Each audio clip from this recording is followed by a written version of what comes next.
Hello बच्चों, आप सबका हमारे YouTube चैनल राय कोचिंग सेंटर में हार्दिक अभिनंदन है।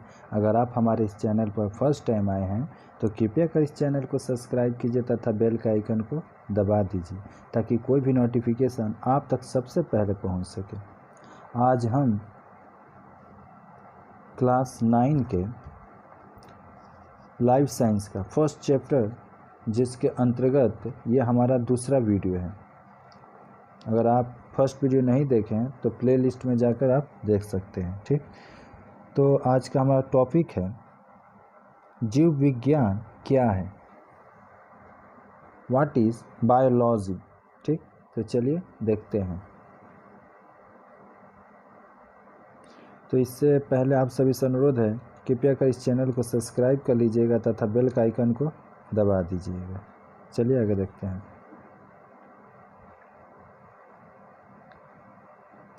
तो जीवों के अध्ययन को 1802 ईस्वी में फ्रांसीसी वैज्ञानिक, जिनका नाम क्या था, लैमार्क, तथा जर्मन वैज्ञानिक जिनका नाम था टेवीरैनस, ने जीव विज्ञान का नाम दिया था। जीवों के विषय में जो वास्तविक अनुभव प्रेक्षणों यानी परीक्षणों का या प्रयोगों द्वारा ज्ञात तथ्यों एवं सत्य पर आधारित क्रमबद्ध ज्ञान ही जीव विज्ञान है। यानी यहाँ पे यही बताया गया है कि जीवों के जो विषय में जो वास्तविक अनुभव जो परीक्षण करके देखा गया या प्रयोग के माध्यम से देखा गया, और जो हमारा एक तरह से कहे तो जो ज्ञात तथ्य जो सत्य है उस पर आधारित जो क्रमबद्ध ज्ञान है, वही तो हमारा क्या है, जीव विज्ञान है। चलिए आगे देखते हैं। जीव विज्ञान का अध्ययन क्यों, वाई स्टडी बायोलॉजी। देखिए, तो जीव विज्ञान के अध्ययन के निम्नलिखित प्रमुख उद्देश्य हैं। पहला बताया गया है कि प्रकृति के उन नियमों का ज्ञान प्राप्त करना जिसके आधार पर सजीव के अंतर्गत जंतु एवं पौधे का जीवन यापन होता है। यानी यहाँ ये बताया गया है कि प्रकृति के उन सभी नियमों का हमें क्या होना चाहिए, ज्ञान प्राप्त करना चाहिए, जिसके आधार पर क्या सजीव का जीवन यापन चलता है, कि कैसे सजीव अपना जीवन यापन जीते हैं, कैसे गुजारते हैं जीवन यापन। दूसरा पॉइंट है संरचना, वासस्थान, जीवन स्थिति, जनन एवं परिवर्धन, यानी आकार की दृष्टि से सजीवों एवं पौधों की विभिन्नताओं से परिचित होना भी ये हमारा जीव विज्ञान के उद्देश्य है। तीसरा पॉइंट बताया गया है लाभदायक एवं हानिकारक जीवधारियों के प्रति संचित और तर्क संगत ज्ञान करना और मानव और उसके पर्यावरण के हित में उनके प्रयोग की जानकारी करना, ये हमारा जीव विज्ञान का अगला एक तरह से कहे तो उद्देश्य है। यानी यहाँ पर यही बतलाया गया कि जो लाभदायक और जो हानिकारक जीवधारियों के प्रति संचित और तर्क संगत ज्ञान प्राप्त करना, कि कौन से जो जीवधारी हैं जो हमारे लिए लाभदायक है और कौन से हानिकारक है, उनके बारे में हमें तर्क संगत मतलब तर्क के साथ कहे तो हमको ज्ञान प्राप्त करना है, और उसके साथ साथ ये मानव और उसके पर्यावरण के हित में उनके प्रयोग की जानकारी भी करना। अगला जो पॉइंट है मानव कल्याण के लिए सजीवों का उपयोग करना। ठीक, मानव कल्याण के लिए सजीव का उपयोग करना। जबकि पांचवा पॉइंट है विज्ञान के अन्य क्षेत्रों में जीव विज्ञान का उपयोगी बनाना। यानी यहाँ पे यही बताया गया है कि विज्ञान के अन्य क्षेत्रों में जीव विज्ञान को क्या करना है, उपयोगी बनाना है। 6 नंबर है वातावरणीय प्रदूषण तथा उनके निवारण संबंधी उपायों की जानकारी करना भी ये हमारा जीव विज्ञान का एक तरह से कहे तो उद्देश्य है। 7 नंबर जो पॉइंट दिया गया है विभिन्न राष्ट्रीय योजनाओं जैसे कि बढ़ती हुई जनसंख्या पर नियंत्रण, स्वास्थ्य सुधार की योजनाएं, खाद्य समस्या का हल आदि के प्रति सचेत रहना और उसमें सहायता करना, ये हमारा जीव विज्ञान का एक अनोखा उद्देश्य है।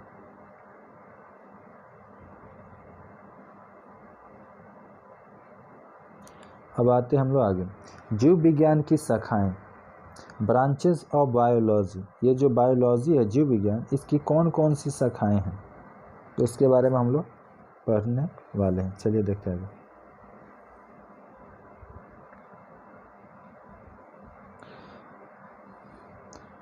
तो आप देख सकते हैं आज हमें पृथ्वी पर उपस्थित लगभग 17 से 18 लाख जातियाँ ज्ञात हैं।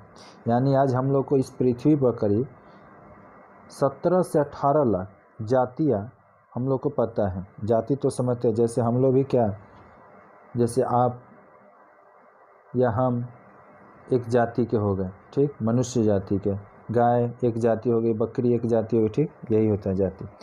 इनमें हम जंतुओं और पौधे का स्पष्ट भेद कर सकते हैं। इसीलिए जीव विज्ञान को दो प्रमुख उपशाखाओं में बांटा गया है।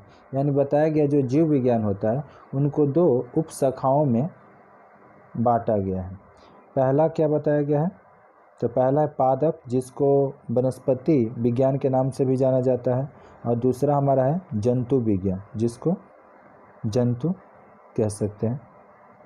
जीव विज्ञान की इन दो प्रमुख शाखाओं अर्थात वनस्पति विज्ञान और जंतु विज्ञान के सैद्धांतिक एवं व्यवहारिक आधार पर कई उपशाखाओं में विभाजित किया गया। इनमें से कुछ निम्न है। यानी यहाँ पे ही बताया गया है कि जीव विज्ञान के जो दो प्रमुख शाखाएं यानी वनस्पति विज्ञान और जो जंतु विज्ञान, इनको एक तरह से व्यवहारिक आधार पर और सैद्धांतिक आधार पर कई उपशाखाओं में विभाजित किया, जो कि हम लोग अब नीचे पढ़ने वाले हैं। ठीक, तो चलिए देखते हैं। पहला आपके समक्ष है जीव रसायन विज्ञान। तो जीव विज्ञान की इस शाखा में जीव शरीर की संरचनात्मक एवं क्रियात्मक रासायनिक अध्ययन होता है। यानी यहाँ पे ही बताया गया कि जीव विज्ञान की ये जो शाखा है, इस शाखा में क्या होता है, जीव शरीर की संरचनात्मक और क्रियात्मक रासायनिक अध्ययन आपको करने को मिलेगा, देखने को मिल सकता है। जैसे आपके नीचे एक पिक्चर आपको दिखाया जाएगा।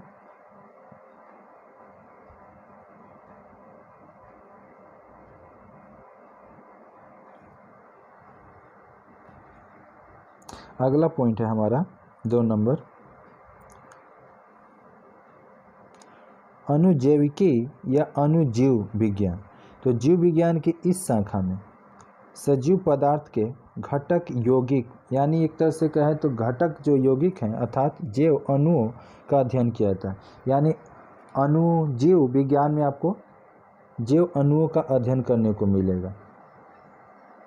ये प्रत्येक पॉइंट में आप सबको बता देना अत्यंत ज़रूरी है कि प्रत्येक जो पॉइंट दिया गया है जीव विज्ञान की शाखा, उसके कुछ पिक्चर हमने इस वीडियो में ऐड किया है, जिसको आप भली भांति आप लोग समझ सकते हैं, देख सकते हैं।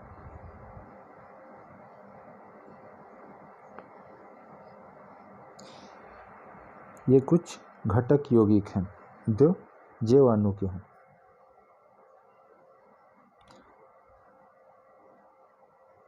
अब आते हैं प्रतिरक्षण विज्ञान। जीव विज्ञान की इस शाखा में बताया गया है कि संक्रमण के विरुद्ध जंतु शरीर के प्रतिरोध का अध्ययन किया जाता है। यानी जीव विज्ञान की जो शाखा है, इस शाखा में संक्रमण इन्फेक्शन के विरुद्ध जंतु विज्ञान के प्रतिरोध रेजिस्टेंस का अध्ययन किया जाता है कि कैसे उसका प्रतिरोध के बारे में, ठीक, अध्ययन किया जाता है। तो देख सकते हैं इन्फेक्शन, ये आपका एक पिक्चर है।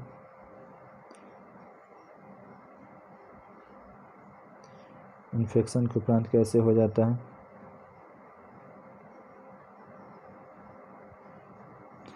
आनुवंशिकी या आनुवंशिकता जेनेटिक्स।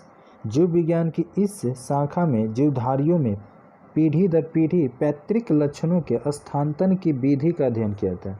यानी यहाँ बताया गया है कि ये जो आनुवंशिकता जो हमारा जीव विज्ञान का कहे तो शाखा है, इस शाखा में जीवधारियों में क्या देखने को मिलता है, तो पीढ़ी दर पीढ़ी पैतृक लक्षण का स्थानांतरण, यानी कि जो जनक होते हैं यानी जो माता पिता होते हैं उनके लक्षण संतान में किस प्रकार स्थानांतरित होते हैं, इस विधि की जो जानकारी हमें बतलाता है या जानकारी देता है वो हमारा विज्ञान का जो शाखा है वो आनुवंशिकता कहलाता है। ठीक, ये पिक्चर आपके नीचे देख लीजिएगा आनुवंशिकता का।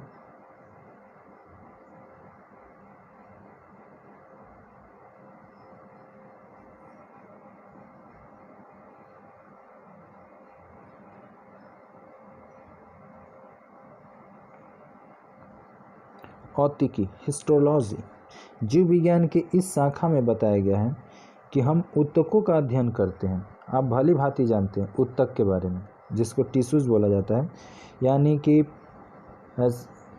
कि कोशिकाओं को जोड़ जोड़कर ऊतक का निर्माण होता है। जबकि कोशिका के बारे में हम आपको एक बात बता देते हैं कि जो कोशिका होता है वो जीवों की शरीर की सबसे छोटी क्रियात्मक और रचनात्मक इकाई होती है और उन्हीं कोशिकाओं को जोड़कर एक तरह से ऊतक का निर्माण होता है। तो ये जो ऊतक का जो अध्ययन जहाँ पर हम लोग करते हैं वो विज्ञान की जो शाखा है जिसका नाम है औतिकी, जिसको हिस्टोलॉजी भी कहा जाता है। सजीव का निर्माण कई प्रकार की कोशिकाओं के संगठन से होता है। कई प्रकार की कोशिका जोड़कर तब जाकर एक सजीव का निर्माण होता है। ठीक, और समान कोशिकाओं के समूह को ही जोड़कर एक टिश्यू का निर्माण होता है, यानी और बहुत सारी कोशिकाओं को जोड़कर एक के तरह से कहे तो ऊतक का निर्माण होता है।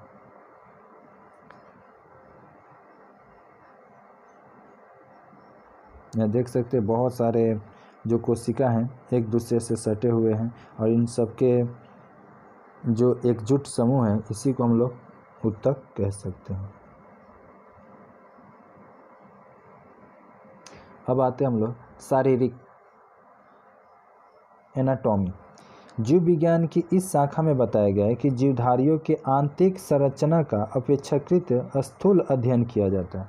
यानी जीव विज्ञान की ये जो शाखा है इस शाखा में आपको क्या देखने को मिलेगा कि जीवधारियों के जो आंतरिक संरचना यानी अंदर, आंतरिक मतलब अंदर की जो संरचना है, आंतरिक संरचना का अपेक्षाकृत स्थूल अध्ययन करने को आपको किया जाता है।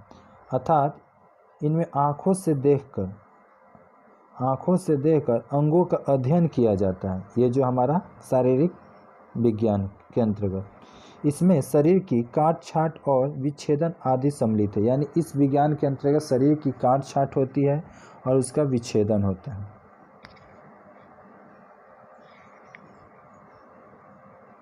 अलग अलग पार्टों में विभाजित कर देना, विच्छेदन। ये देख सकते हैं आप picture, brain, heart, stomach, kidney, lungs. तो सारी 7 नंबर जो पॉइंट है हमारा शरीर क्रिया विज्ञान, फिजियोलॉजी। ठीक, तो सजीव के विभिन्न अंगों, कोशिकाओं अथवा अंग समूह अथवा संपूर्ण शरीर द्वारा की जाने वाली जो क्रियाओं तथा उनकी विधियों का अध्ययन जीव विज्ञान की इस शाखा में होता है। यानी यहाँ पे यही बताया गया है कि जीव विज्ञान की एक शाखा है जिसका नाम है शारीरिक क्रिया विज्ञान। इस विज्ञान में आप, इस शाखा में आप क्या देखिएगा कि सजीव के विभिन्न जो अंग हैं या कोशिका या कहे तो अंग समूह या संपूर्ण शरीर द्वारा जो भी क्रिया की जाती है उसके बारे में अध्ययन जो कराता है वही तो हमारा शरीर क्रिया विज्ञान कहलाता है।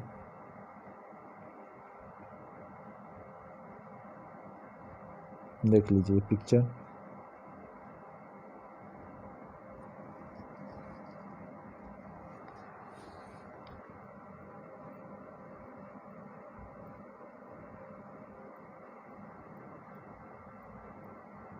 उसके बाद आपका 8 नंबर है परिस्थिति, इकोलॉजी।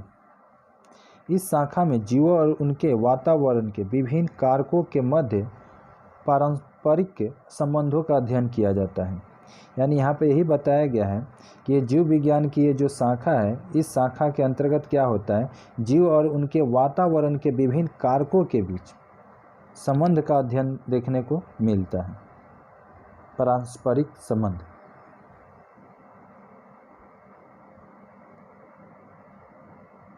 देखिएगा यहाँ पर एक दूसरे से कैसे जुड़े हुए हैं, ये सभी एक दूसरे से कैसे उनका संबंध जुड़ा हुआ है, यही आपको एक पिक्चर बतला रहा है।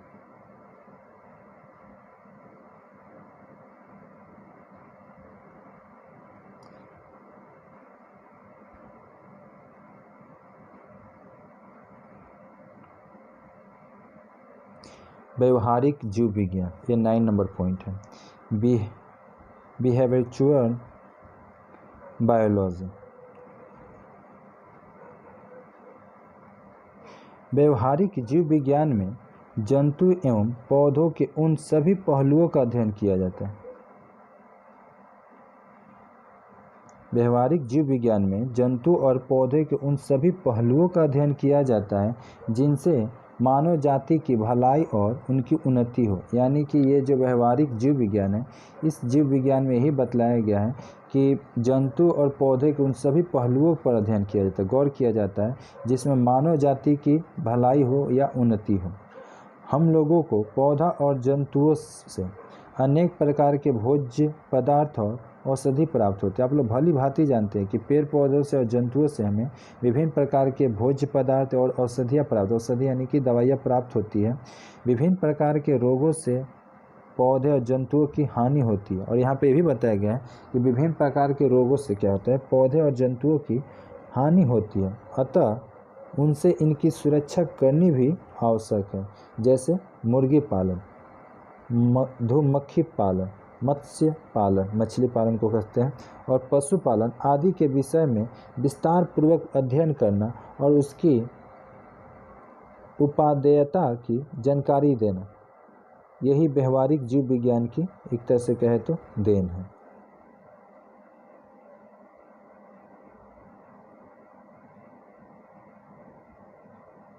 यहाँ पर एक मुर्गी के बच्चों सहित कुछ पिक्चर है।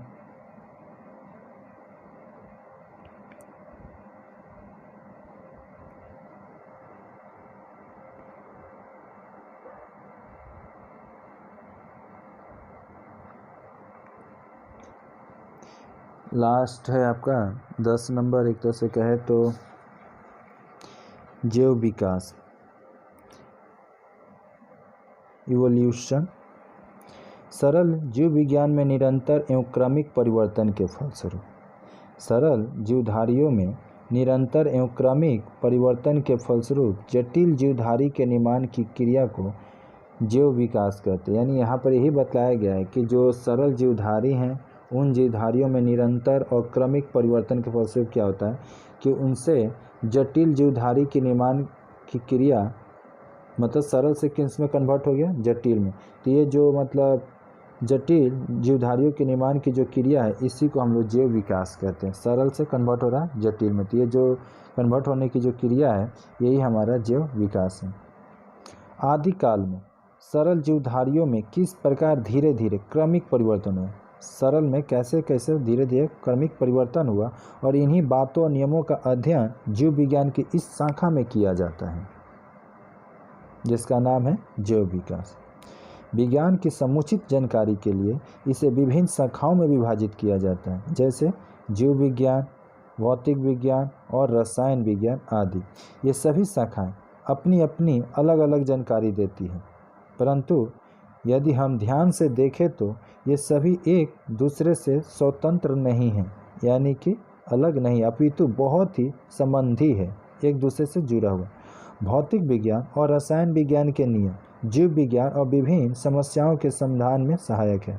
यानी यहाँ पर यही बताया गया कि भौतिक विज्ञान और रसायन विज्ञान के जो नियम हैं, ये जीव विज्ञान की विभिन्न समस्याओं को समाधान में एक तरह से सहायक होते हैं, समस्याओं को सुलझाने में सहायक सिद्ध होते हैं। इनका एक दूसरे से बहुत ही घनिष्ठ संबंध है, गठजोड़ जिसको कह सकते हैं। जीव विज्ञान के साथ विज्ञान और की अन्य शाखाएं मिलकर अनेक नई नई शाखाओं का निर्माण की है। जैसे यहाँ पर आप ये भी ध्यान दीजिएगा